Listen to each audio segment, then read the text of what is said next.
You obviously are heavily involved in the American version of this, although it was the forerunner, I suppose, the US Influenza Vaccine Summit, which took place just last week.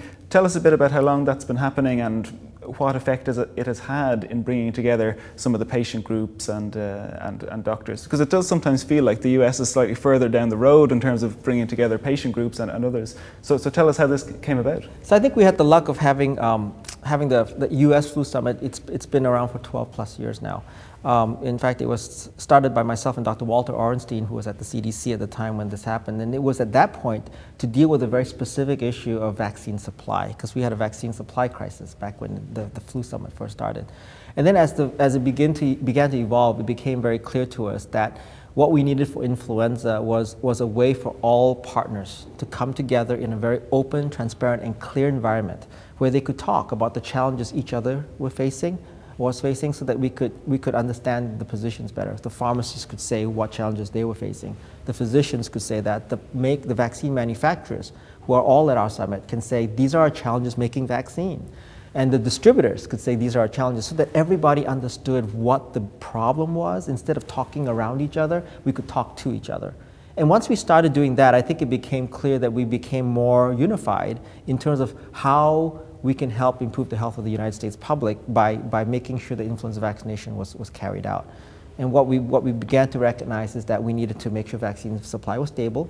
We began to realize that we need to make sure that physicians and other providers were paid for when they vaccinated, because we don't have universal paying systems in the United States. We needed to make sure that the target populations at that time were reached out to, and that's when we brought in our patient advocacy groups. And it's remarkable, we found out that patient advocacy groups sometimes don't even talk to the physicians or the providers of their patients. So we finally provided that venue, and then obviously as that coalesced, I think now we have a very strong partnership where everyone's working for a common cause, which is essentially prevention of influenza disease. So how many people were there last week? So over 330 people were at the summit last week, representing about 150 organizations in the United States. Okay, so I guess, well, the WHO European region has 53 countries, so I guess we're 500 million plus, more by a long shot by the US. 900 million. 900 million, okay, because you go all the way into touching Asia there, Central Asia.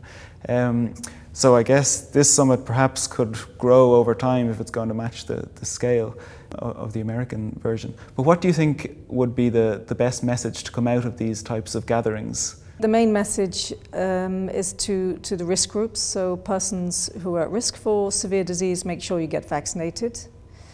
And the second message is that I think we can learn from meetings like this that's trying to bring together all the stakeholders as they are in the US, and I think this is something that could benefit the countries as well.